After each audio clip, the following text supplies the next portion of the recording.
Assalamualaikum warahmatullahi wabarakatuh. Selamat pagi Pak Wawan dan teman-teman. Di sini kami dari kelompok 1 akan mempresentasikan mengenai pengendalian internal perusahaan yang bersumber dari Boynton Modern Auditing edisi 7 jilid pertama Erlangga. Sebelum itu, izinkan saya memperkenalkan nama anggota kami. Yang pertama ada saya, Salsa Ratna Kamilia dengan NPM 015. Yang kedua ada Aulia Zahra Nada Adila dengan NPM 18. Yang terakhir ada Septiasi Indra Iswari dengan NPM 020. Nah, penjelasan pertama adalah memperoleh pemahaman mengenai pengendalian intern. Metodologi auditor dalam memenuhi standar pekerjaan lapangan. Kedua, melibatkan 3 aktivitas utama, yaitu memperoleh suatu pemahaman yang cukup mengenai komponen pengendalian intern untuk merencanakan audit. Yang kedua, menilai risiko pengendalian untuk setiap asersi signifikan. Yang terakhir, merancang pengujian substantif untuk setiap asersi laporan keuangan yang signifikan. Menurut AU 319.19 mengidentifikasi bahwa pemahaman mengenai pengendalian intern seharusnya digunakan untuk mengidentifikasi jenis salah saji potensial, mempertimbangkan faktor-faktor yang mempengaruhi risiko salah saji material, merancang pengujian substantif untuk menyediakan keyakinan dan memadahi untuk mendeteksi salah saji yang berhubungan dengan asersi-asersi tertentu. Selanjutnya ada dampak strategi audit pendahuluan. Suatu pemahaman mengenai pengendalian intern diperlukan tanpa memandang strategi mana yang dipilih, meskipun tingkat pemahaman pengendalian intern yang mencukupi untuk merencanakan bagian audit yang berbeda merupakan masalah pertimbangan profesional. Namun, pemahaman mengenai pengendalian intern yang lebih mendalam diperlukan menurut pendekatan tingkat resiko pengendalian yang dinilai lebih rendah dibandingkan dengan pendekatan substantif yang utama. Selanjutnya, ada memahami komponen pengendalian intern. Yang pertama ada memahami lingkungan pengendalian. Auditor harus memperoleh pengetahuan mengenai lingkungan pengendalian yang cukup untuk memahami sikap dan tindakan manajemen serta dewan direksi berkenaan dengan lingkungan pengendalian dengan mempertimbangkan baik substansi pengendalian maupun dampak kolektif pada pengendalian lain. Auditor juga harus memahami substantif, tidak hanya bentuk dari kebijakan dan prosedur manajemen untuk komponen ini. Selanjutnya, ada memahami penilaian risiko. Auditor harus menentukan bagaimana manajemen mengidentifikasi risiko yang relevan terhadap penyajian laporan keuangan yang wajar. Kepedulian mengenai bagaimana menilai signifikasi dari risiko tersebut dan bagaimana memutuskan aktivitas pengendalian atau tindakan lain berkenaan dengan risiko tersebut. Selanjutnya, ada memahami informasi dan komunikasi.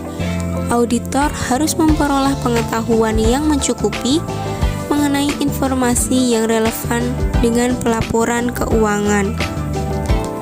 Secara khusus, sistem akuntansi yang dirancang dengan baik dan secara efektif beroperasi harus menyediakan data akuntansi yang dapat diandalkan, sementara sistem yang dirancang dengan buruk akan memberikan hasil sebaliknya. Untuk penjelasan selanjutnya akan dijelaskan oleh rekan saya. Baik, materi selanjutnya yakni memahami aktivitas pengendalian. Nah, seorang auditor itu harus memperoleh suatu pemahaman mengenai aktivitas pengendalian yang tentunya relevan dengan perencanaan audit.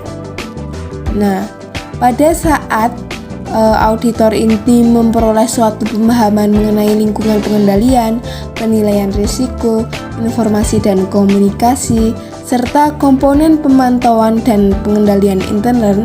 Secara tidak langsung, auditor ini memperoleh pengetahuan mengenai beberapa aktivitas pengendalian. Nah, apabila auditor menginginkan risiko pengendalian yang rendah, maka bisa saja auditor menginginkan suatu pemahaman mengenai aktivitas pengendalian tambahan yang relevan dengan asersi tertentu. Selanjutnya, memahami pemantauan. Nah, penting bagi seorang auditor untuk memahami jenis aktivitas yang digunakan oleh entitas, manajemen puncak, manajemen akuntansi, dan auditor internal untuk memantau efektivitas pengendalian intern dalam memenuhi tujuan pelaporan keuangan. Nah, informasi yang diperoleh dari prosedur pemantauan yang dilaksanakan oleh auditor internal itu bisa berguna secara khusus bagi auditor eksternal. Nah, misalnya auditor eksternal ini mungkin saja akan memperoleh suatu pemahaman mengenai rancangan sistem penjualan dan piutang usaha yang terkomputerisasi dengan mereview bagian arus auditor internal mengenai sistem tersebut. Nah, dengan demikian juga suatu review terhadap laporan auditor internal bisa mengungkap pengendalian spesifik yang sudah ditempatkan dalam operasi. Selanjutnya, prosedur untuk memperoleh suatu pemahaman. Nah, untuk memperoleh suatu pemahaman mengenai pengendalian yang relevan dengan perencanaan audit, seorang auditor itu harus melaksanakan prosedur untuk menyediakan pengetahuan yang cukup mengenai rancangan pengendalian yang relevan. Nah, prosedur untuk memperoleh suatu pemahaman ini terdiri dari yang pertama, review pengalaman masa lalu dengan klien. Yang kedua, mengajukan pertanyaan kepada manajemen, pengawas, dan staf personil yang tepat. Yang ketiga, memeriksa dokumen dan catatan. Dan yang terakhir yakni mengamati aktivitas dan operasi entitas. Materi selanjutnya yakni mendokumentasikan pemahaman. Nah, mendokumentasikan pemahaman mengenai pengendalian intern ini diperlukan dalam semua audit. Bentuk dan luas pendokumentasian ini dipengaruhi oleh ukuran dan kompleksitas entitas serta sifat dari pengendalian intern entitas. Nah, pendokumentasian dalam kertas kerja itu bisa berupa kuesioner yang lengkap, bagan arus, tabel keputusan, dan memorandum naratif. Nah, auditor bisa mendokumentasikan pemahamannya bersamaan saat mereka memperoleh pemahaman tersebut. Nah, untuk materi selanjutnya akan dijelaskan oleh teman saya. Kuesioner. Kuesioner terdiri dari serangkaian pertanyaan mengenai pengendalian intern yang perlu dipertimbangkan auditor untuk mencegah salah saji yang material dalam laporan keuangan. Pertanyaan biasanya dibuat dalam bentuk jawaban ya atau tidak. Dengan jawaban ya mengindikasikan suatu kondisi yang menguntungkan. Ruang kosong juga disediakan untuk menyediakan komentar seperti siapa yang melaksanakan prosedur pengendalian dan seberapa sering prosedur pengendalian dilaksanakan. Kuesioner yang terstandarisasi digunakan pada kebanyakan audit. Dalam beberapa kasus, digunakan kuesioner yang dikembangkan untuk industri tertentu atau bahkan yang dikembangkan untuk klien tertentu. Beberapa kantor akuntan menggunakan kuesioner yang berbeda untuk klien besar dan klien kecil. Kuesioner tunggal dapat dikembangkan untuk mencakup semua komponen pengendalian intern atau terdapat kuesioner terpisah untuk setiap komponen.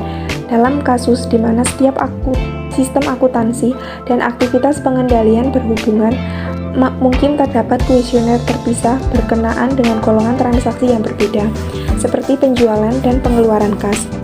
Beberapa kantor akuntan telah mengotomatisasi kuesioner pengendalian intern mereka, yaitu staf auditor memasukkan jawaban ya, tidak ke dalam komputer laptop ketika informasi diperoleh dari klien.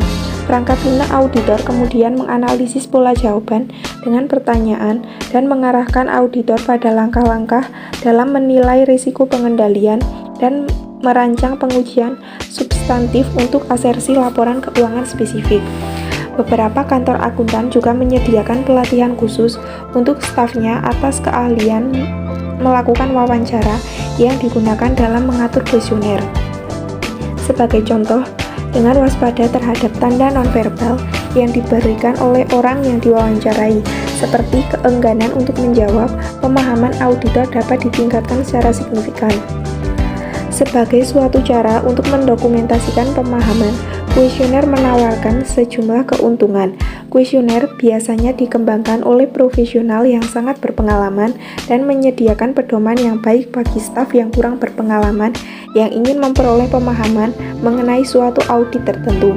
Kuesioner relatif mudah untuk digunakan dan secara signifikan mengurangi kemungkinan pengabaian struktur pengendalian intern yang penting.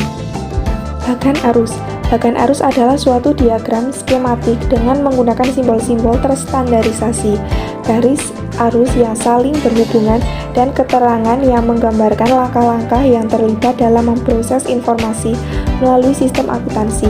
Bagan arus bervariasi dalam cakupan rincian yang ditunjukkan.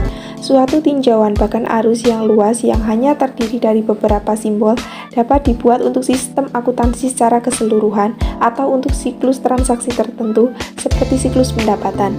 Selain itu, bagan arus yang sangat terinci dapat dibuat untuk menggambarkan pemrosesan golongan transaksi tersendiri seperti penjualan, penerimaan kas, pembelian, pengeluaran kas, penggajian, dan manufaktur.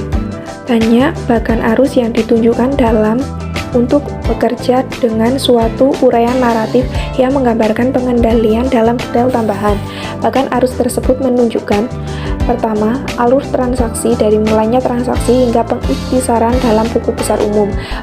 Kedua, fungsi-fungsi penting yang dimasukkan dalam bagan arus. 3, pendokumentasian jejak audit. 4, laporan penting yang diproduksi oleh sistem akuntansi. 5, program dan arsip komputer di mana informasi tersimpan. Salah satu keuntungan dari bagan arus adalah bahwa bagan arus mudah untuk dibaca dan dipahami. Bagan arus menyediakan suatu peninjauan yang cepat mengenai suatu sistem untuk individu yang tidak mengenal sistem tersebut. Dewasa ini, semakin banyak kantor akuntan mengembangkan bagan arus dengan perangkat lunak komputer, sehingga auditor dapat mengidentifikasikan kekuatan dan kelemahan pengendalian intern dalam bagan arus, mendeskripsikan pengendalian secara mendetail, serta memeriksa silang kekuatan dan kelemahan untuk pengujian audit selanjutnya. Yang selanjutnya ada tabel keputusan. Tabel keputusan adalah suatu matriks yang digunakan untuk mendokumentasikan logika dari suatu program komputer. Tabel keputusan biasanya memiliki 3 komponen penting. Pertama, kondisi yang berhubung dengan transaksi akuntansi. 2, tindakan yang diambil oleh program komputer. 3, peraturan keputusan yang digunakan untuk mengatasi kondisi dengan tindakan selanjutnya.